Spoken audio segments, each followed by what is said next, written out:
Good morning. I apologize. I was apparently talking to myself for a little bit there.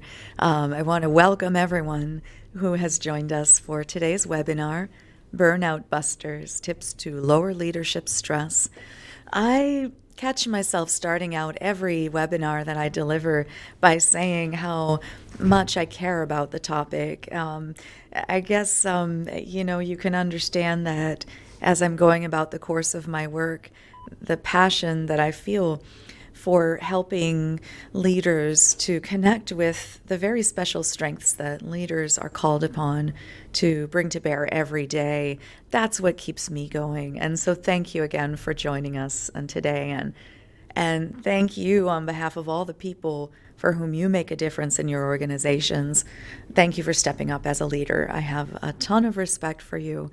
And I'm hoping that today's webinar will be a fun topic as well as a topic in which you will feel understood and know that you have a community of leaders here also attending the webinar, and that even if you feel a little alone sometimes with your leadership stress, you are not. So there are certain very universal topics I think that we'll cover and hopefully will resonate with you.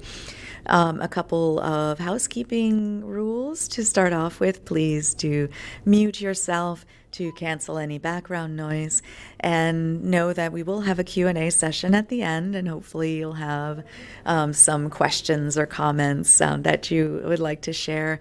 And you can also submit questions during the presentation using the chat feature. So there is some noise in the background. If you have not muted yourself, go ahead and do so if you would. And thank you very much. Here's me. It's always hard to look at a full screen picture of yourself, but anyway, in the spirit of putting a face to a name, here's my face. And I've worked with XLHR for many years and really have enjoyed every interaction that I've had with our very proud and passionate entrepreneur business owners that we serve. So I'm going to just jump right in and ask you, and of course I can't hear your answer, but do you feel calm, cool, and collected? Is that the state in which you are able to spend most of your time?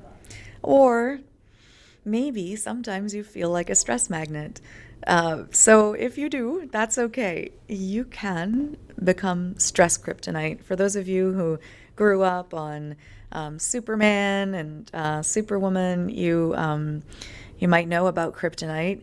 And what I'm hoping to do here is to show you some ways to live up to those superhero leadership expectations while you are kryptonite to stress.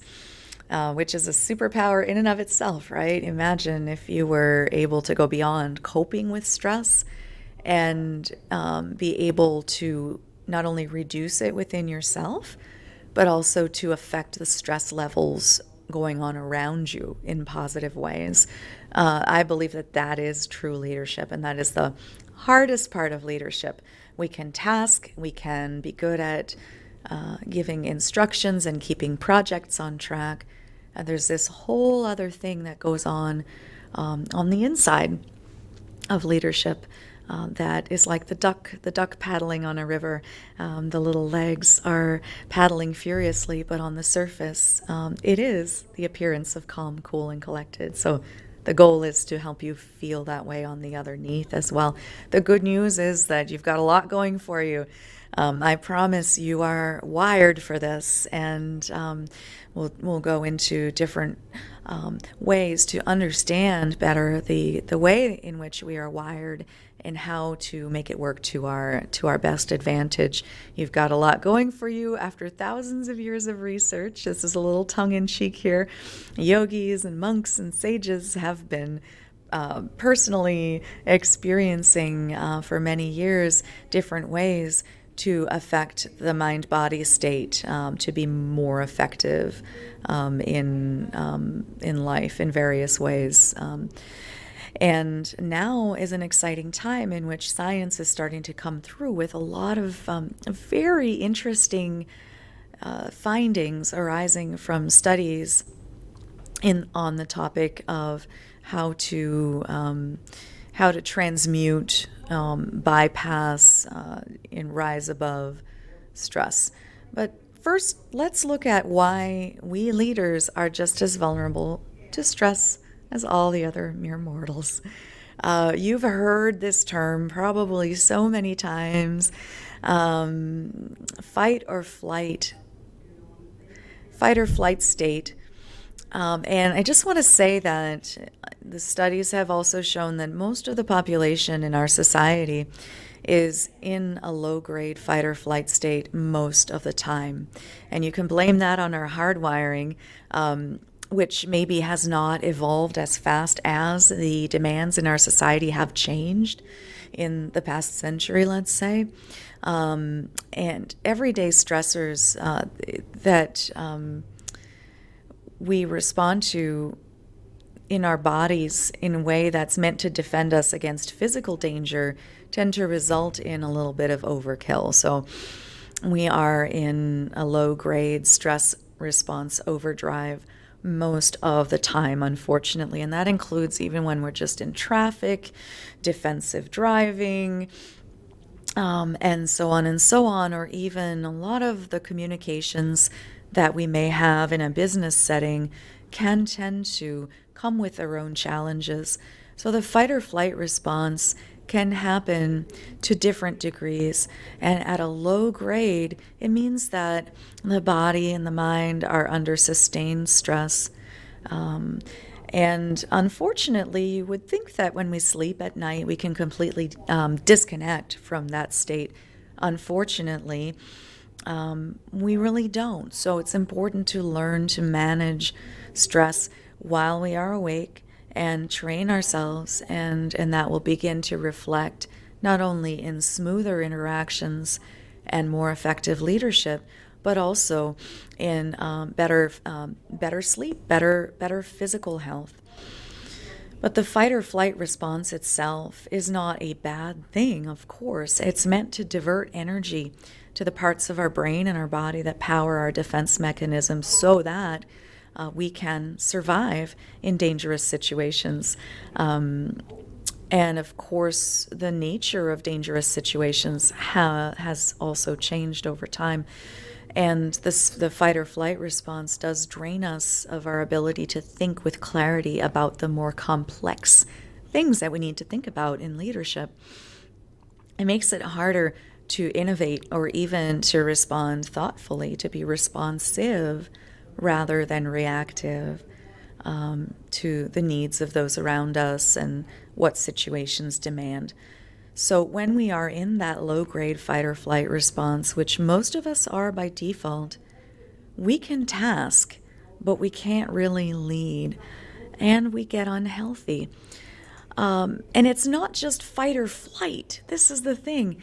It's really, even though we rarely hear about it, it's really fight, flight, or freeze. So there are 3 common responses to sustained stress.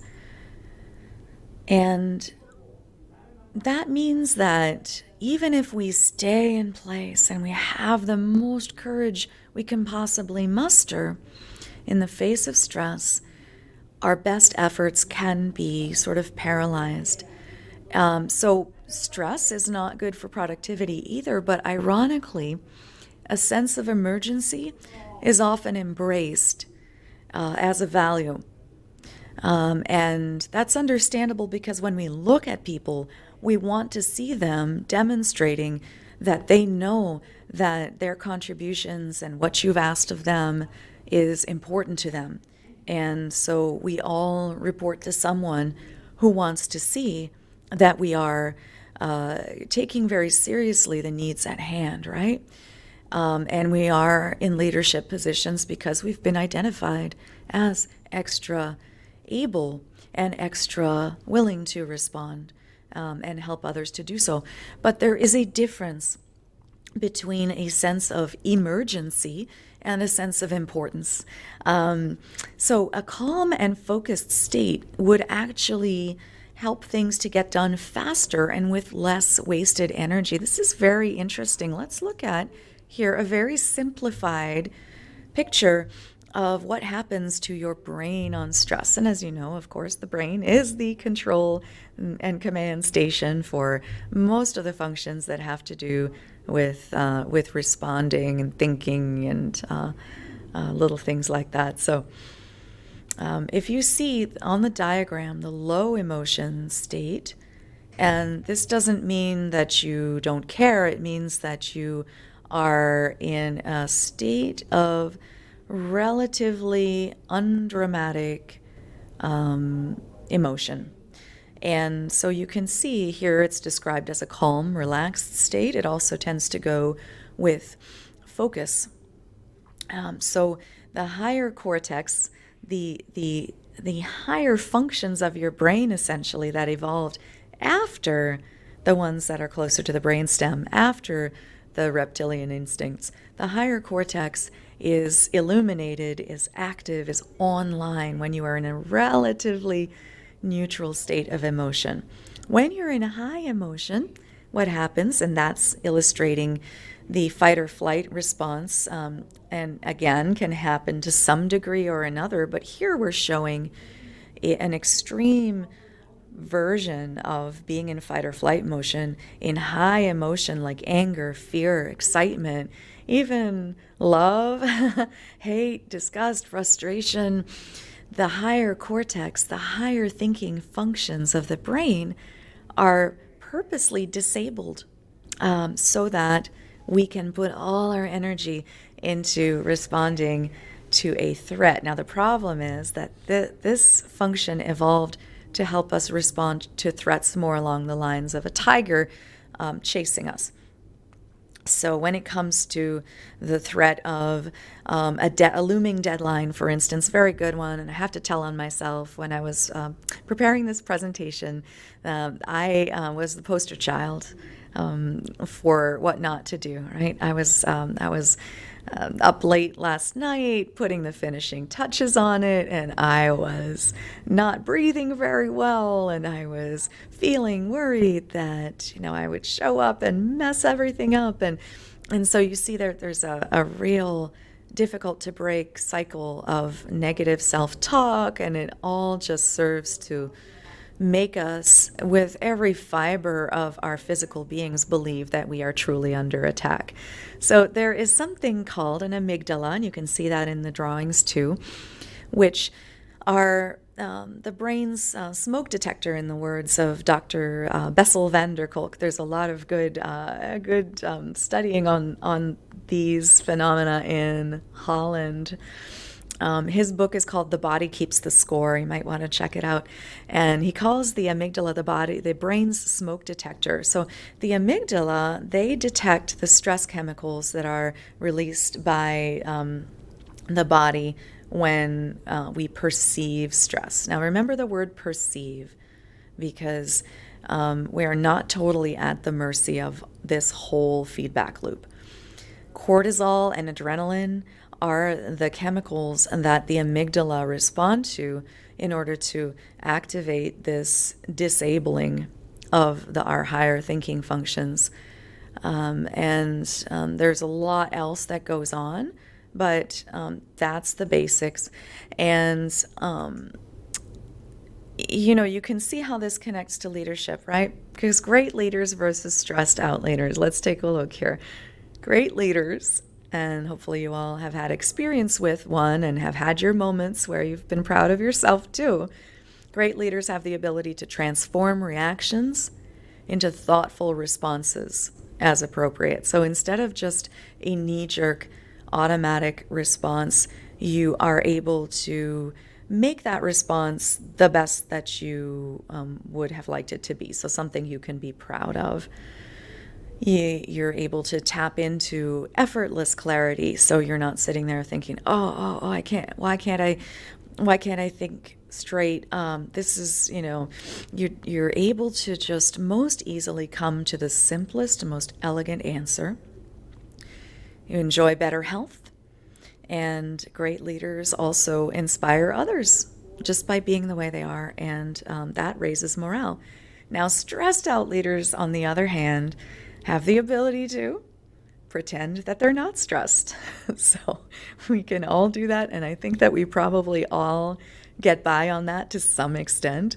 But just to be aware, and we'll be talking about tools of awareness. This is one thing to be aware of, that even when you pretend you're not stressed, it can be felt. So you're creating this weird dissonance between how you're coming across and how you're trying to come across. So know also that stressful states are contagious. So, and it's to do with many different things. We all pick up on very subtle cues from each other that, well, some of us to more of an extent than others, but there are visual cues, and there are cues about how someone else is breathing, the expression on their face, things that we don't think about but that do affect us, and so we affect others in the same way.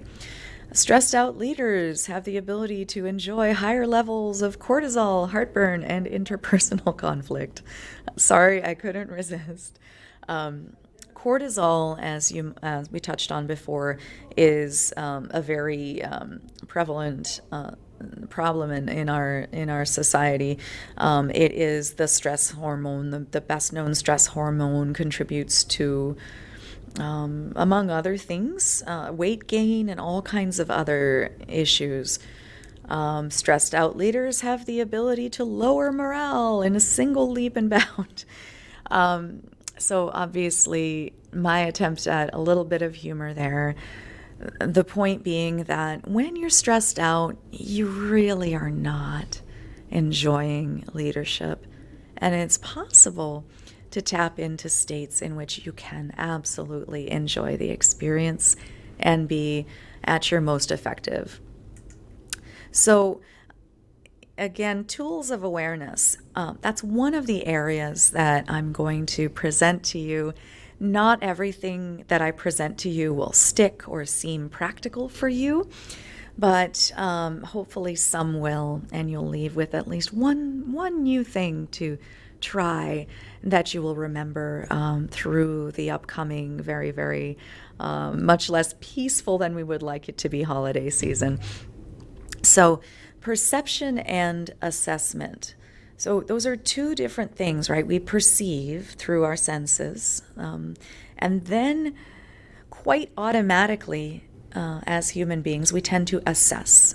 We all make assessments, and those are necessary for sanity, right? We need to be able to, when we see something, hear something, perceive something, we need to be able to put it in a category.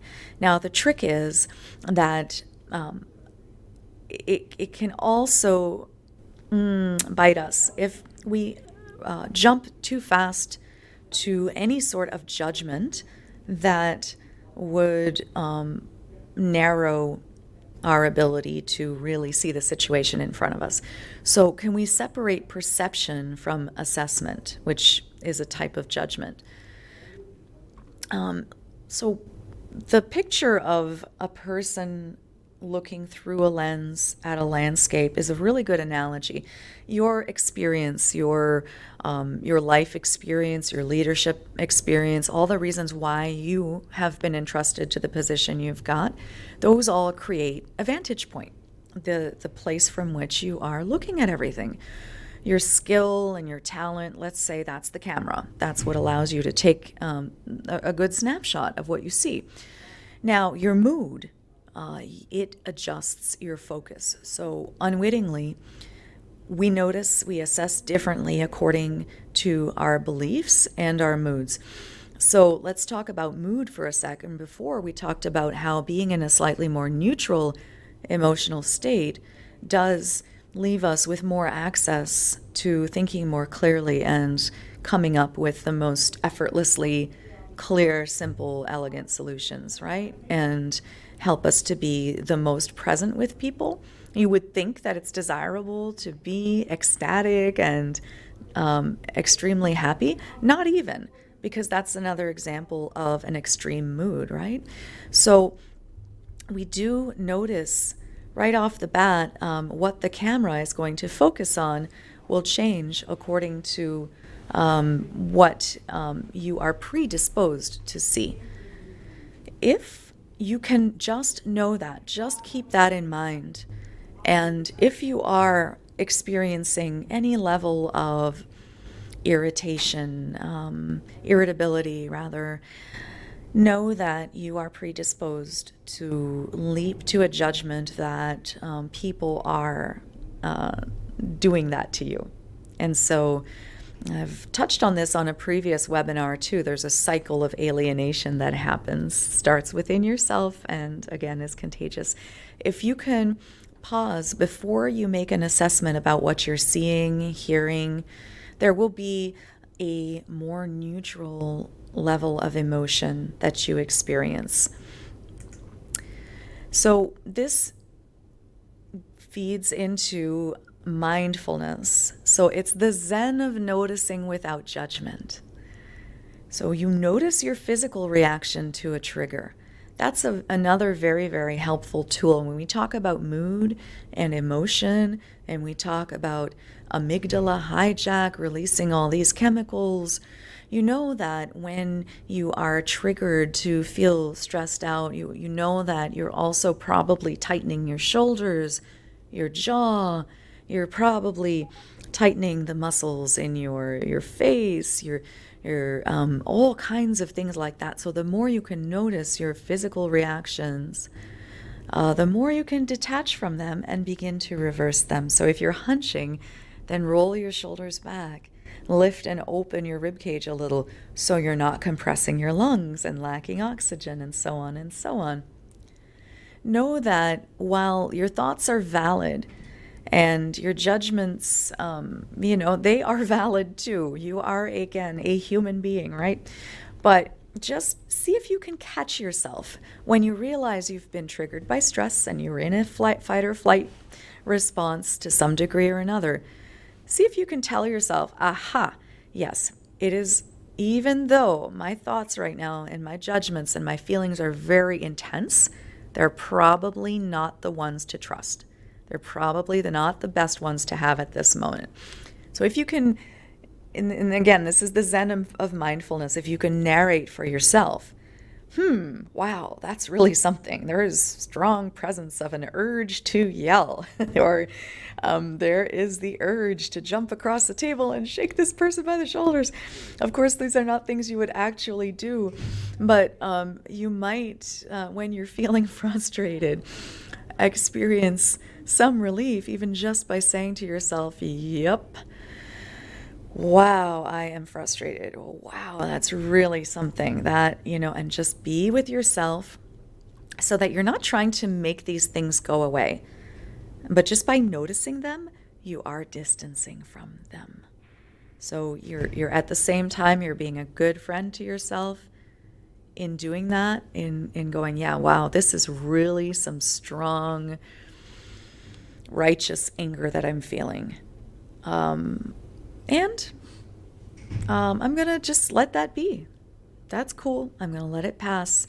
Know that it's not time to act or decide. So again, to summarize, when you realize that you are triggered by stress, notice that.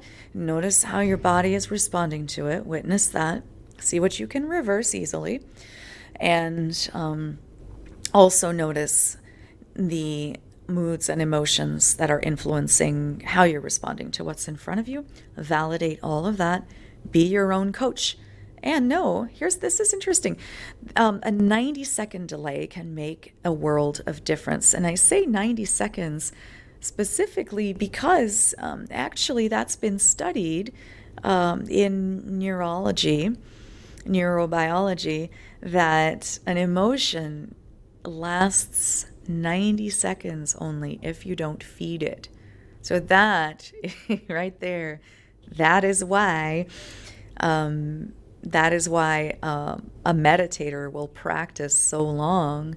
That's why a monk makes a lifetime career out of it. They're probably pretty good at witnessing their emotions and letting them pass in 90 seconds. I'm here to tell you that if that's not the case for you, and maybe even if that's never happened to you, you are not alone, but it is possible. So another thing Notice what you notice. And, okay, no, sorry, I got a little bit, there we go. So I'm going to touch on a few what I'm calling biohacks only because it is the buzzword of the decade, or at least the past decade. And they're really pretty basic, but they are ways in which to put the horse before the cart, get the horse back out in front of the cart and turn things around. So one thing is that another thing to be mindful of is your facial expression. So facial expressions are necessary for sure. If we had none, we would look absolutely crazy and we wouldn't be very effective at communicating. But it's not just facial expression, it's squinting. It's when you're concentrating, what does your face do? Do you tighten up? So all of those things send signals to elsewhere in the body and can enhance a stress reaction.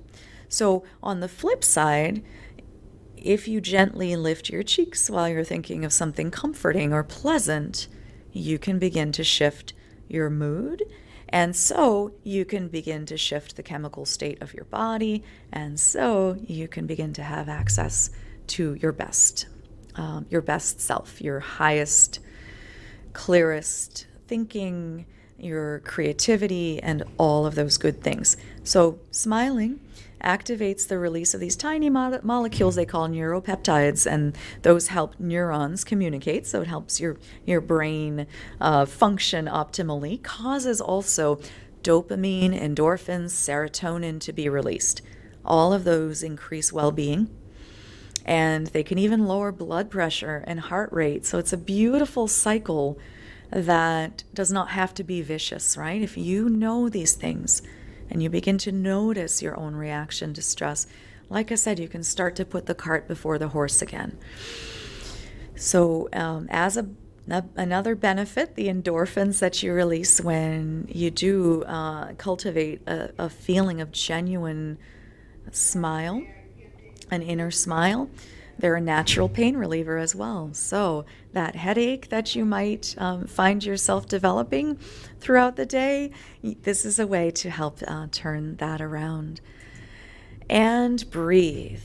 So it's nice when I had the pleasure of being on a business trip in Holland a few years ago, and you see all these kinds of beautiful reminders everywhere of all of these good things. And this is a picture of a neon sign on a hedge in the Netherlands. Now, there's very helpful research in the area of breathing. Now, this is probably the simplest and the most beneficial quote-unquote biohack that you could work on. Studies have found that deep breathing in even inhale-exhale cycles totaling just under 11 seconds each, so that's about 5.5 seconds per inhale and 5.5 seconds per exhale. So that ratio and that length of breath has the most beneficial physiological effect. So that's a mind-body effect that has very, very positive repercussions. If you try it for even just 2 minutes, so that's about 5.5 breaths per minute, again, you can dramatically reduce anxiety and discomfort of any kind. So the typical, by default, number of breaths per minute is about 10 to 20, and that's not considered abnormal. It's just the typical breath rate of most adult human beings. And when you're in distress, you might breathe much faster and in a more shallow way.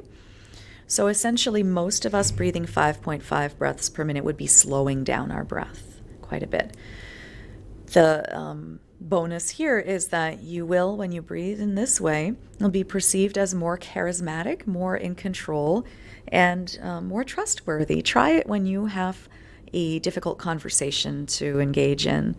And I want to offer you a technique here that is thousands of years old, that again, now science has been able to show us what happens when you practice this.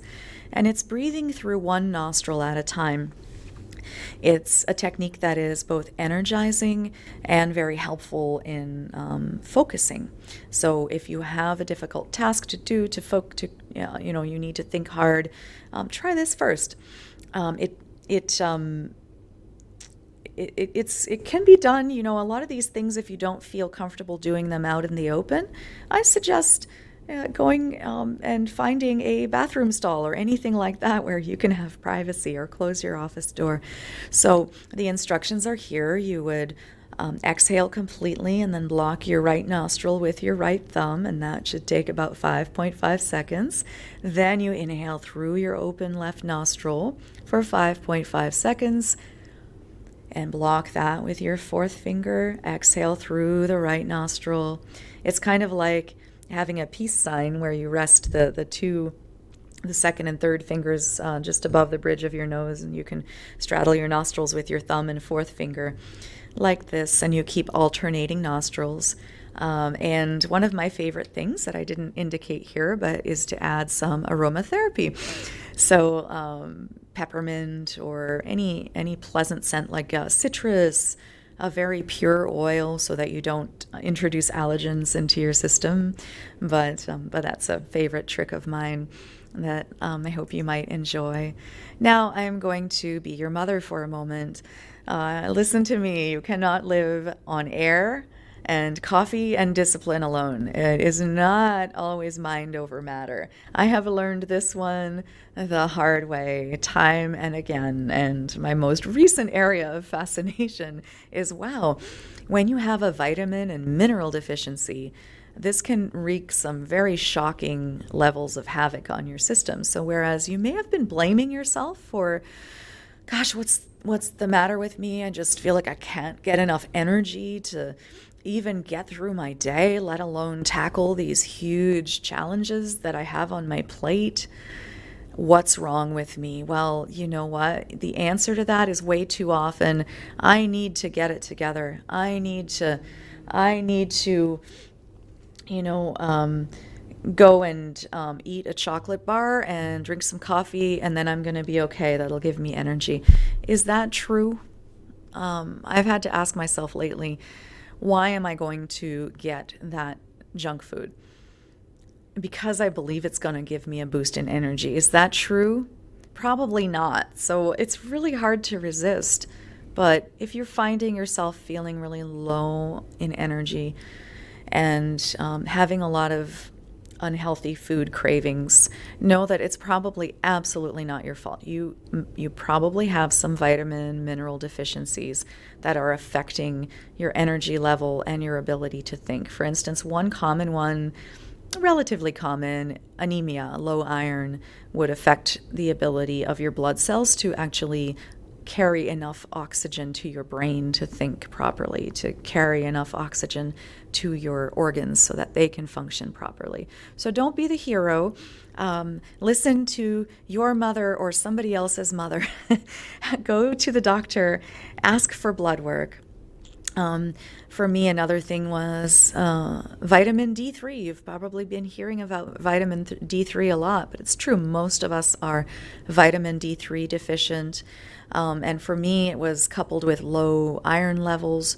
That was contributing to my caffeine habit, and I was creating a really bad catch-22 because I was also trying to, as opposed to eating the junk food, I was trying to fast. So in my case, that wasn't the answer either.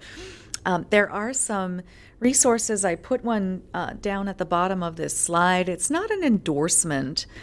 It's just an example of what you can explore out there on the internet. There are some reputable sources of home testing kits. So if you feel that the blood work your doctor is giving you is not as complete as it could be, as insightful as it could be, or you just don't really have the time, here you go. Walkinlab.com is one example. Again, not an endorsement, just an idea. And there are also personalized supplement recommendations you can get from completing a quiz. So a good one, actually, that I've had recommended by a friend is personanutrition.com. So you can take their quiz, and then you can choose to or not to follow their recommendations and purchase their products. But you can get quite a bit of insight as to what might help you feel more energized and effective. So some basics that I found helpful, that where you almost can't go wrong, for instance, with a product like Calm, that is a magnesium citrate beverage. I personally have found it boosts my immune system and does contribute to calm and well-being when you're not feeling well. Zinc and echinacea and vitamin C, all of these things that you hear about and you go, yeah. Try them, and it might really boost you and take some pressure off of yourself. It's not all mind over matter. I'm just going to quickly show you another example of resources that are out there. These are not my work. There is a UK website, for instance, that has these 3-minute gym-free workouts, and I found a couple of really office-appropriate stretching sequences. And this stretch here is one of my absolute favorites. A little goes a long way. Do you see how this lady here that I'm showing now has one arm bent with the fingers reaching between the shoulder blade area or even the neck? The other hand is pulling that elbow toward the head and back. So as she's doing that, she's getting a good shoulder stretch, but she's also lifting and opening her rib cage. So that actually allows you to incorporate deeper breath. And there you go. So a little goes a long way, contributing to a very good cycle of oxygenation. You've got movement. You've got all kinds of good effects compounding. You've got beneficial effect to the immune system just from the fact of moving. And you've, of course, heard way too many times that we sit too much.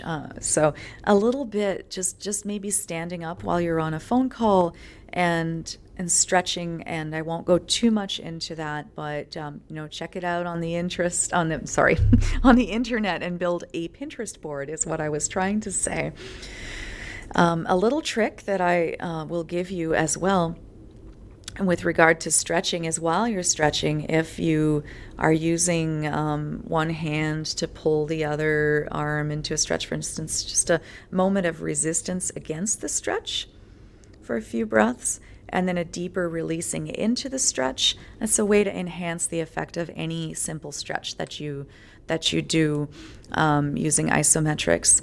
So another area of stress reduction is reducing friction in interpersonal dynamics. This is the hardest one. There's a book that I love called Leadership and Self-Deception: Getting Out of the Box.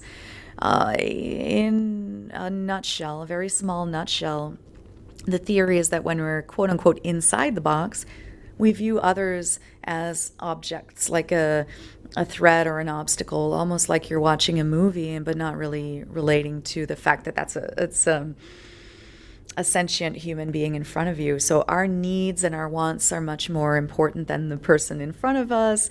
We unconsciously resist others, and whatever we do is less effective because of that. But the theory that this book presents is that when we get outside the box, we view other people as people. And we remember that they've got their own dreams and hopes and wants, and that those are as legitimate as our own. The magic of this approach is that people sense our intentions and they respond in a positive way. They relax into our influence, and that makes interactions more frictionless. So the best takeaways that I've gotten from this book that have helped me the most are to be as authentic as possible in words and body language, and to practice being as truly present for others as possible. So that means, again, you remember that they are experiencing the moment in their own way, and then that matters too. That control